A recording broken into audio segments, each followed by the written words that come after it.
Excellent afternoon again, everyone. It is 5:01, and we are going to go ahead and get started. My name is Yvonne Bean. I'm the Chief Operating Officer for Columbia Housing. It is my absolute pleasure to welcome each of you to this discussion today on the repositioning of our public housing portfolio through a Section 18 disposition. At this time, I will turn it over to Cindy Herrera, who is Columbia Housing's Senior VP of Development, to provide you all with an update on our redevelopment efforts. Cindy? Good afternoon. Thank you, Ms. Bean. Good afternoon, everyone. Thank you for joining us this afternoon. I'm going to ask Ms. McRoberts to provide some housekeeping instructions before we get started. I know many of you are on your phone. We are using a PowerPoint presentation. Hopefully everybody, as many as possible, can see it. If you're not able to see it, it will be posted and you'll be able to refer back to it later. So Ms. McRoberts, can you give a little bit of housekeeping instructions? Sure. Thanks everybody for being here tonight. We are recording the session. As was mentioned earlier, we will have this on our YouTube channel within probably the next 24 hours, and a written version of the Q&A that will follow the presentation will be available within the next few days. If you have any questions during the meeting, please direct them to us in the chat box. You can access the chat box from the bottom of your screen in the toolbar. If it doesn't show a chat icon, if you hit on the little three buttons that say more, you should have the chat option within there. We are asking that everyone stay on mute during the meeting. We'll be handling questions through chat and we'll take them there. So just listen, and if you have anything you want to ask, you can drop those questions in the chat box and we'll get those to Ms. Herrera after her presentation. Thank you so much. Great. Again, everyone, thank you.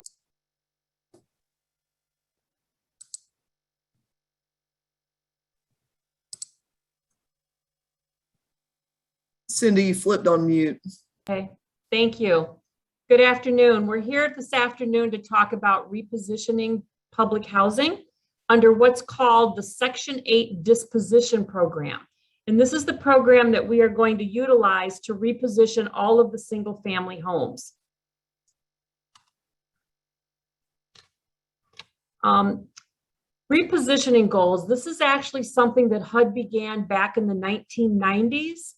And basically what they did is they started with something called the Hope 6 program that allowed housing authorities to be able to convert public housing units to other types of assistance. In 2012, they came out with the RAD program, which stands for Rental Assistance Demonstration Program, and that's another mechanism through which we can reposition public housing. In 2018, HUD came out much stronger, basically advising all housing authorities that they should look at repositioning their public housing portfolio. Well, what does repositioning really mean? It means that we take the housing out of the public housing program and we basically develop it in other ways. So currently, the federal administration is focusing on repositioning and does want all housing authorities to look at repositioning their public housing. Why does HUD want us to do this? Back a few years ago, HUD did an assessment of all the public housing across the country. And what they learned is that there was almost $60 billion of backlog in capital needs or in repairs. So across the country, they found out that the public housing in our nation is in very poor condition and needs to have a lot of work done to it. They also realized that there was no way that Congress was going to give enough money to be able to do all of this work. And so they came up with this repositioning philosophy, or this philosophy that says we need to take these properties out of the public housing program so that housing authorities can go out and find additional money to be able to make repairs. They gave us a toolbox. So HUD gave us multiple tools that we can use to be able to take the housing out of public housing. And as I mentioned, some of those was the Hope 6 program, which is called mixed finance. That was both Hope 6 and something called Choice Neighborhood. They have something called RAD, which is the Rental Assistance Demonstration Program. They have then voluntary conversion. And then they have something called Section 18, which is a way in which we can remove housing.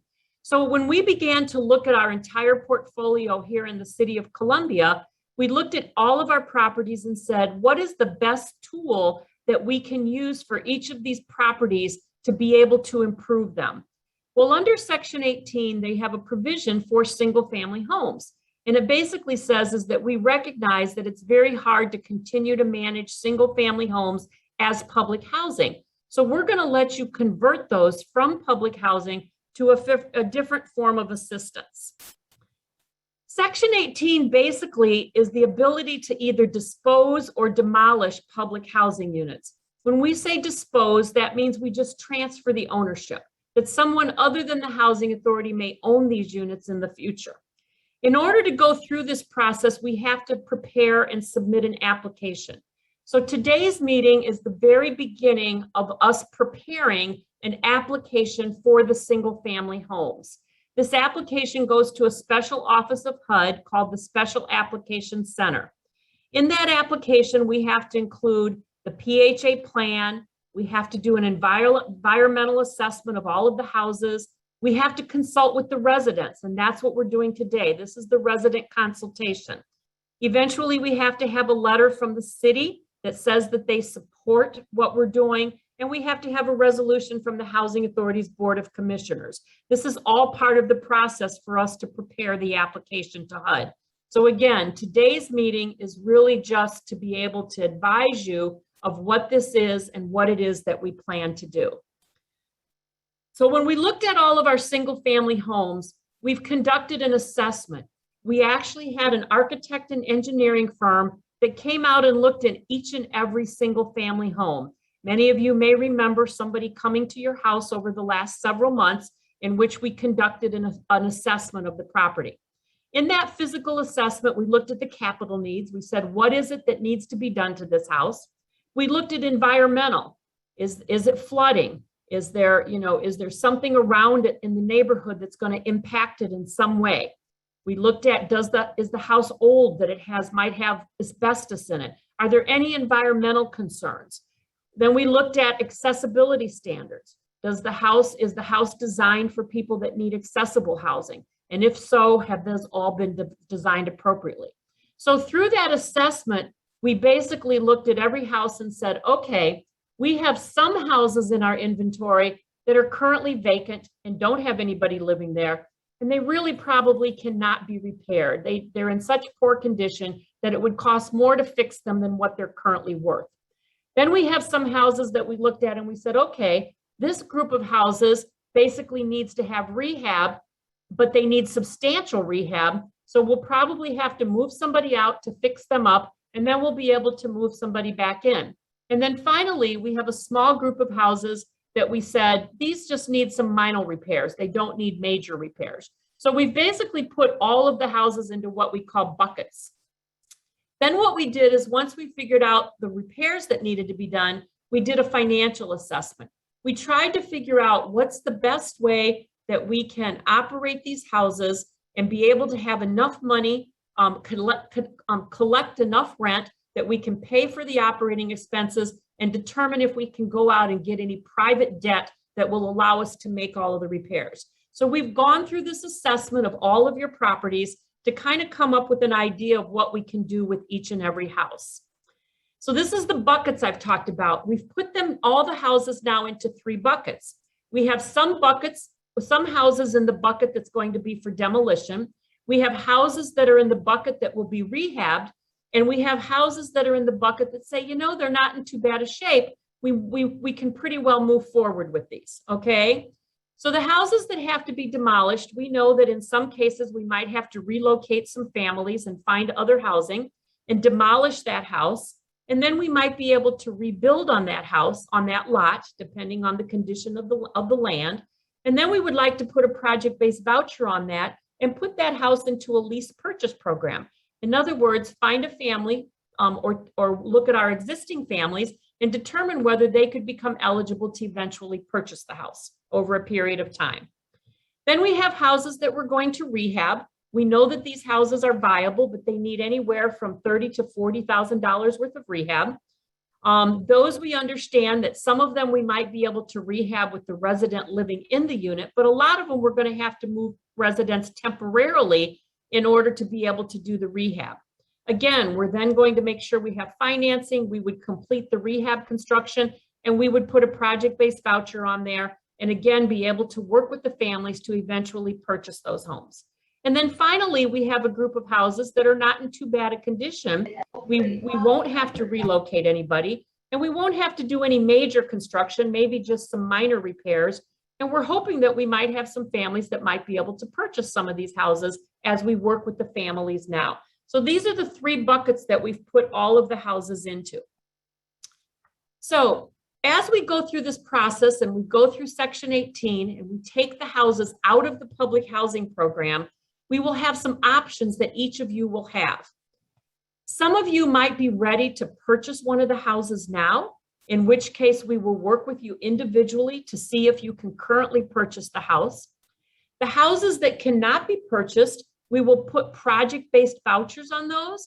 Those will assure that they continue to have subsidy so that you would continue to pay rent based on 30% of your income.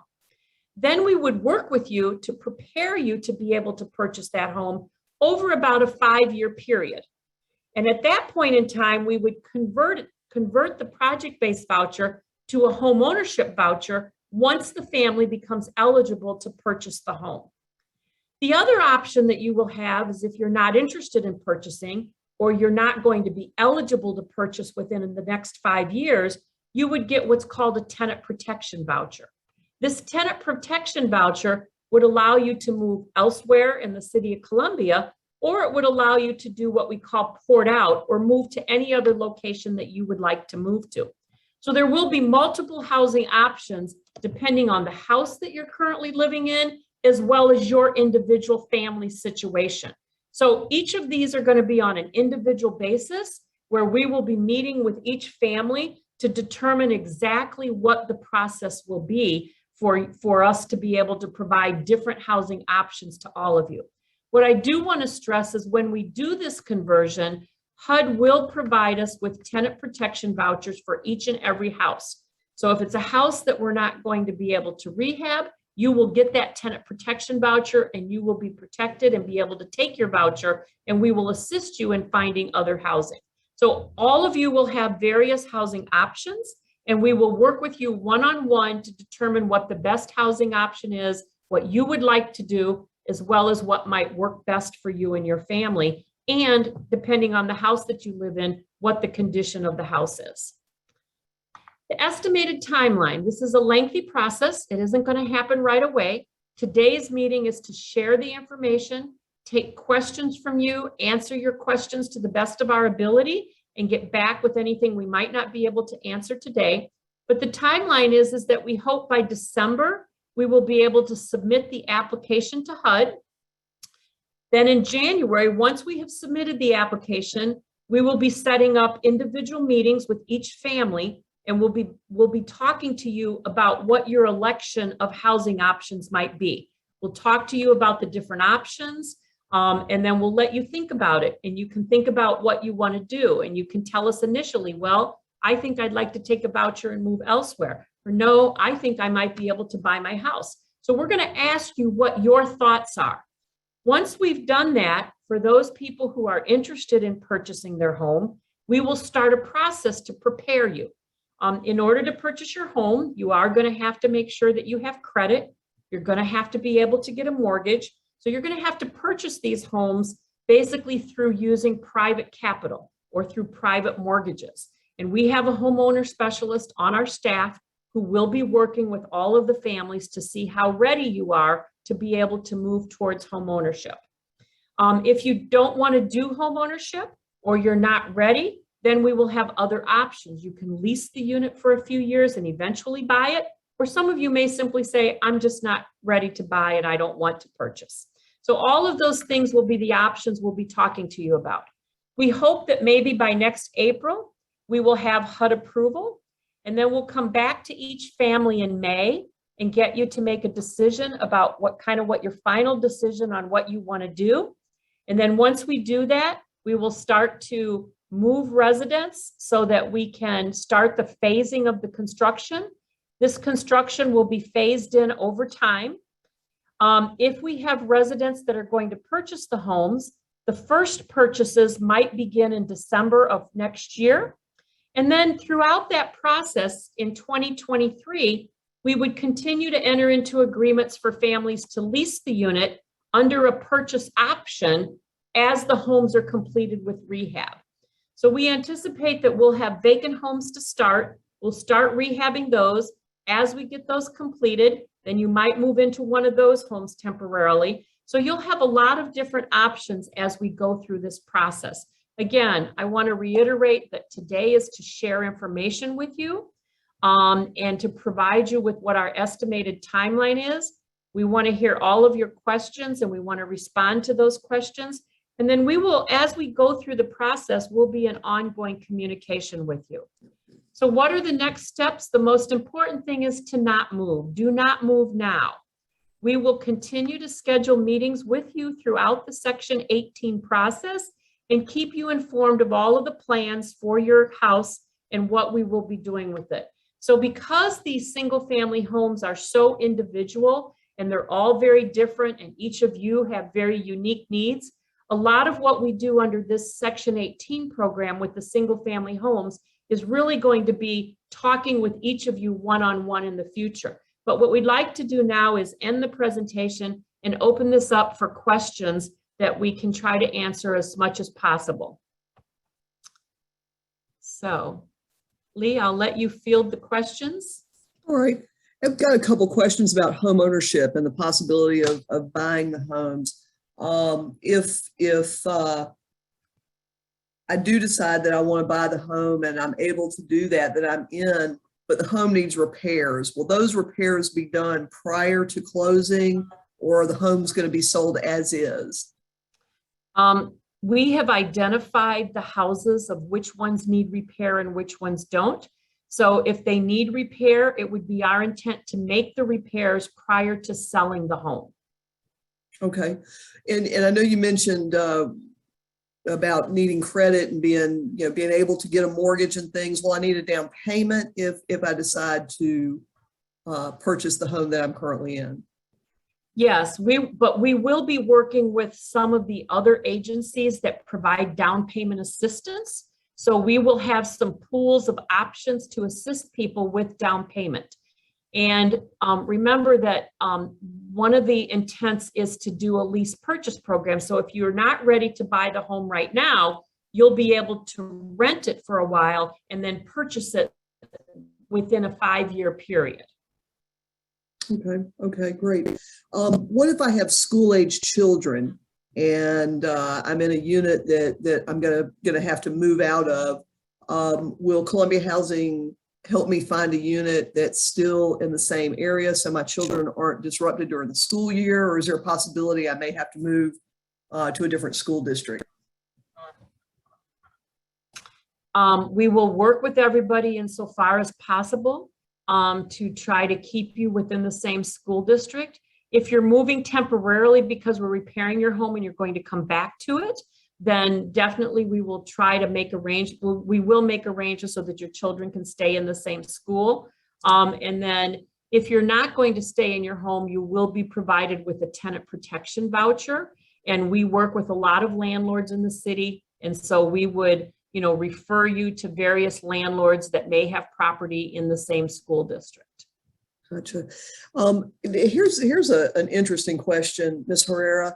If I'm a single person and I'm in a 3-bedroom house currently, and I'm not going to buy that house and I need to move because of Section 18, will I be able to find a similar sized unit, or will I be downsized?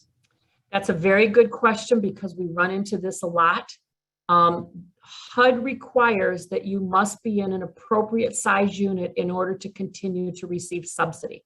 So if you are a single person living in a 3-bedroom house, you will be transferred to a 1-bedroom unit. The HUD regulations will not allow us to keep you in that 3-bedroom house.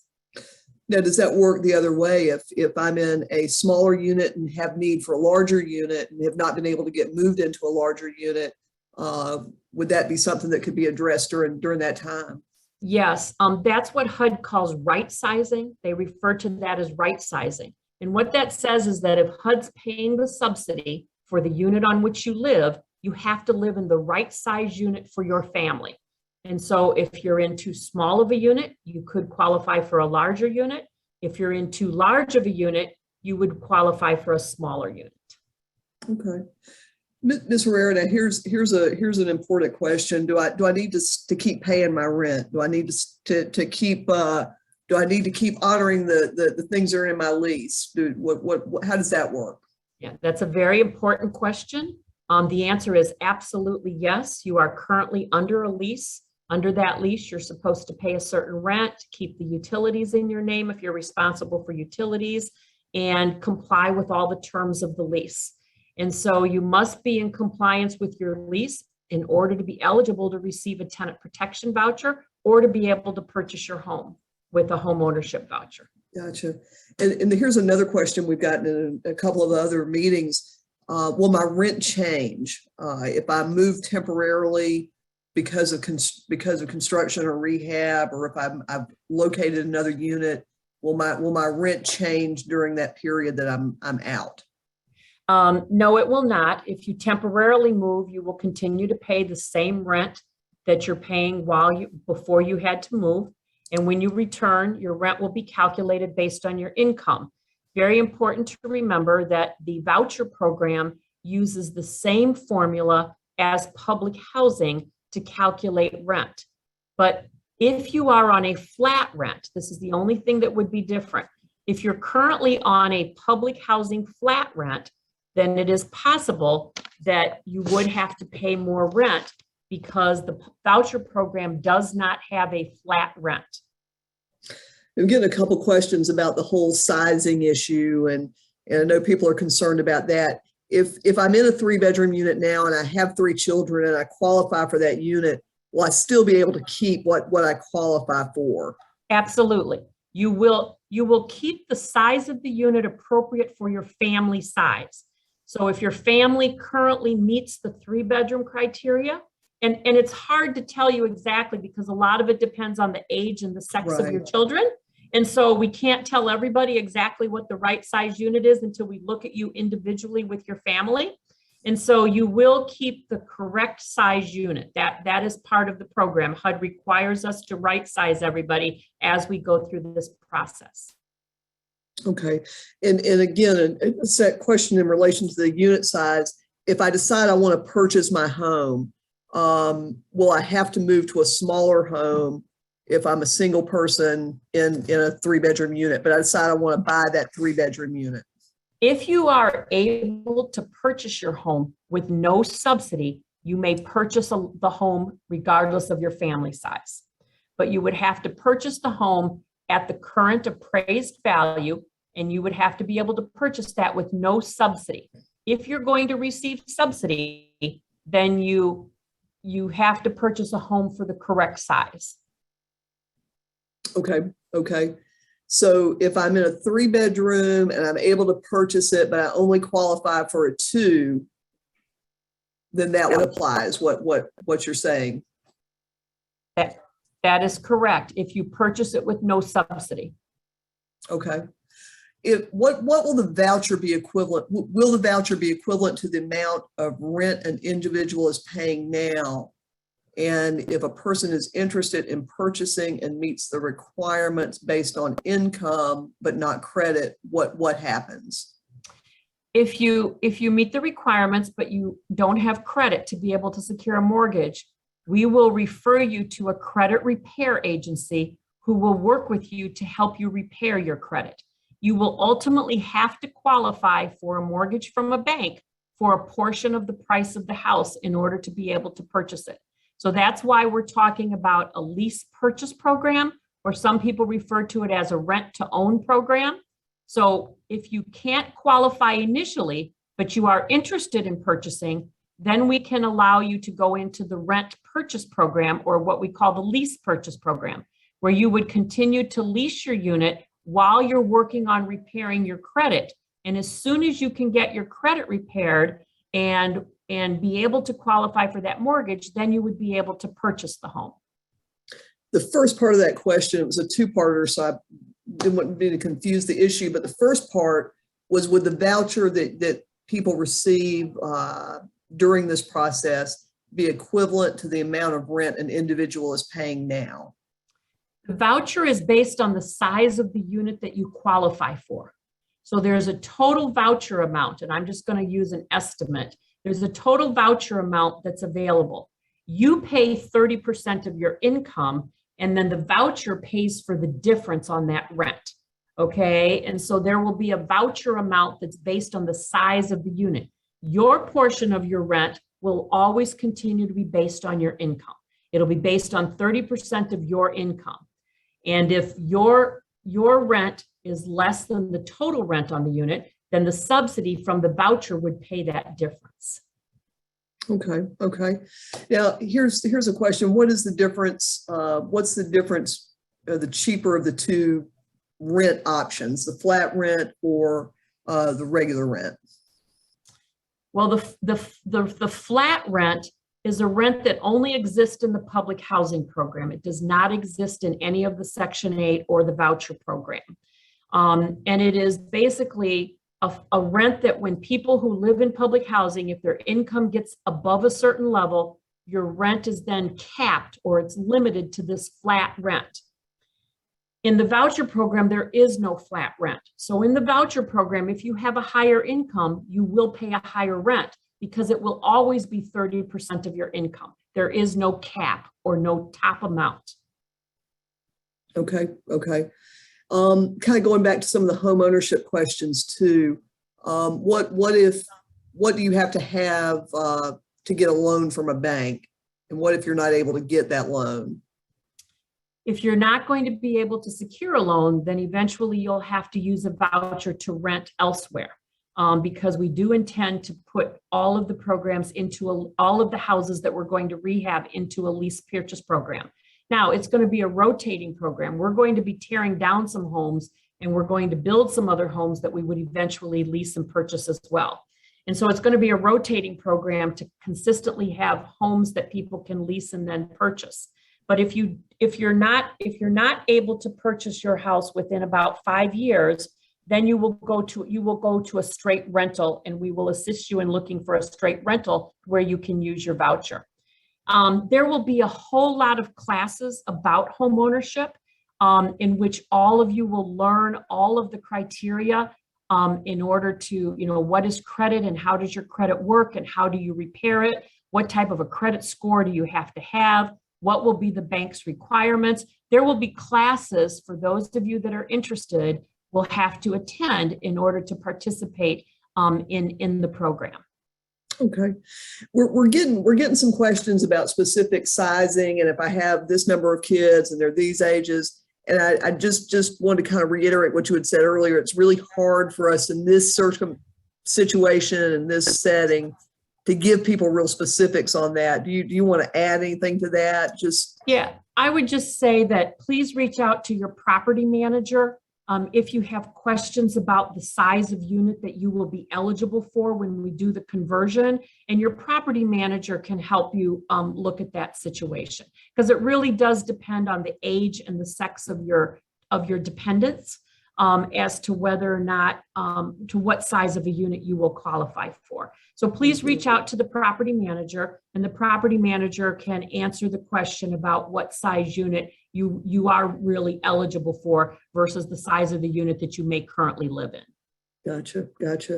Do we know, based on the information that we've gathered so far, do we have general prices, a range of prices for what the homes that are going to be sold might be sold for? Under HUD rules, we have to sell them at market value. And so we will be selling the homes at market value, and each and every one of them has an individual appraisal. Or if we don't have them all done yet, we will have an individual appraisal for each house. And so we'll be able, when we meet with each family individually, we'll be able to tell you what the value of your house is. If I do wind up in a lease to purchase situation, will the amount that I'm paying in rent go towards the future purchase? There will be a portion that will go towards, you will be able to earn credits for equity as you're living in the house. Okay. So a portion of it will go towards the purchase of the home.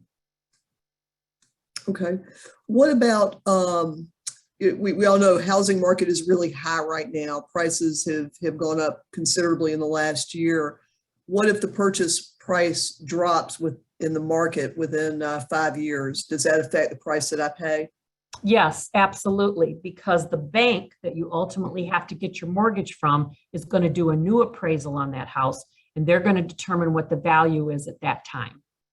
Okay. Okay. What if I need more bathroom space? Is that something that might be addressed during this process? We will be looking at each housing individually, but we will not be adding a lot of bathrooms. There might be a few houses where we're adding another bathroom, but not in all of them. Okay. As far as the moving process goes, we've been getting this quite a bit. If I do wind up having to move, can you tell me again, how is that going to happen? Do I need to pack myself? Do I need to start collecting boxes now? Do I need to start looking for units? How will that all work? Do not do anything right now. This is a preliminary meeting to share all of the information with you about the plans for the houses. But nobody should move right now. In fact, if you move, you'll lose the benefits that you might be entitled to. When the time comes and each of you have made a choice about your housing options, if you have to move, the Housing Authority will cover the moving expenses. We will have a moving company. We will provide packing supplies. If you want to move yourself, you'll have the option of receiving a flat fee that's based on a federal schedule. So all of your moving assistance will be provided if you choose to make a move or if you have to move because the house you're living in may be a house that cannot be repaired and we have to demolish it. So all of you, again, it'll be an individual circumstance and we will meet with you one-on-one to talk about all of your housing options. How far in advance will I know that I'm going to be moving? There's some concern that there might just be a short notice. Well, you'll know about 6 months in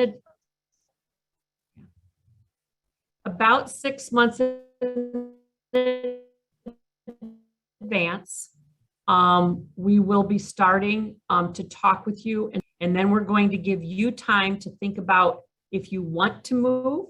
And so each of you will have a minimum of 6 months. It may be a little longer. As I showed the schedule, I talked about the fact that we would be starting in January and before you have to decision and before you have to finalize a move. Good, good. Do we have any more questions? Anybody else got anything they want to drop in the chat as far as questions for Ms. Herrera and this whole process tonight? Okay, here's one. What if your house is new and you've been having problems with it within the 3 years you've been there?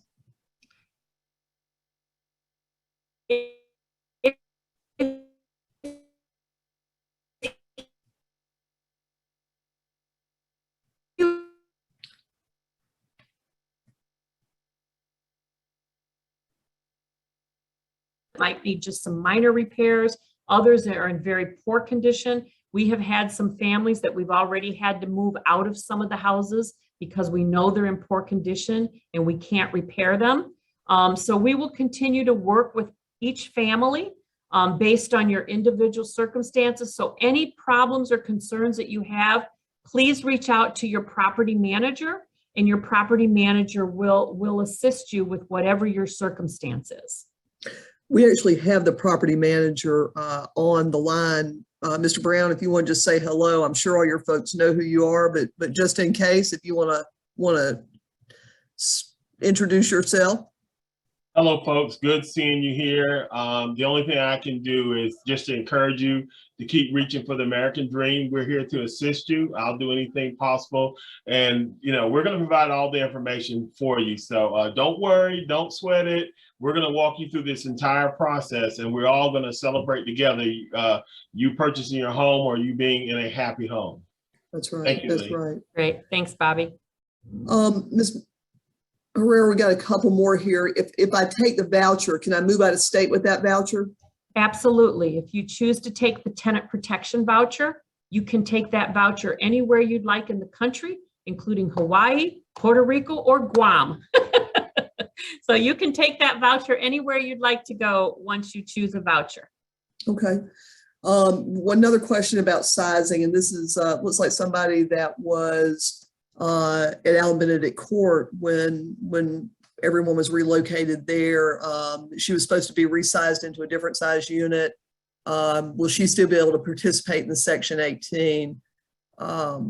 Yes. If you are currently living in a single family home, regardless of where you might have come from, you will participate in the Section 18 program. I want to stress that you have to remain in good standing, continue to pay your rent, follow the requirements of your lease, and you will be eligible for whatever housing options you choose at the time that we receive the HUD approval of the Section 18 application. Somebody's asking if the information that we've done tonight will be available, and absolutely, the YouTube will be up first. We'll have that video up. I may have them up later this evening. Columbia Housing, if you're on YouTube, please search for Columbia Housing. You can subscribe to our channel. We have a separate playlist set up for these videos. The written Q&A, those will be done probably over the weekend, but those will be available, and we'll make sure we get those out to everyone within this group that's affected by Section 18. We'll also have the PowerPoint available with that material as well. So it will ultimately all be in one place on our website, but right now the videos will be on YouTube. And when got somebody I think joined us late, when does this all start, Ms. Herrera? I'll kind of summarize the timeline. We hope to have the application submitted to HUD in December. In January, we will start meeting with each family to talk to you about your housing options and get you to start thinking about what your preferred option is. We anticipate that we will have HUD approval in April of next year. And then starting in May, we would meet with the families again for you to select your final housing option. And then at that time, we will put together the plan exactly which houses we're going to start doing the rehab on and which houses we're not. And we'll move forward from there. So we anticipate the first moves will happen sometime in June of next year. And it'll be a 24-month period as we go through each and every one of the houses. It'll take some time to get all the construction completed. June of next year will be here before we know it. That's right. It sure will. That's all the questions I've got, Ms. Herrera. It looks like we've answered a lot for everybody, and we'll get all this information that we've covered out as quickly as possible. Great. Well, thank you all very much. We really appreciate all of your time this evening, and we'll look forward to continuing to share information with you as we begin to move through the process. Thanks, everyone. Good night. Good night. Good night. Thank you. Good night. Good night.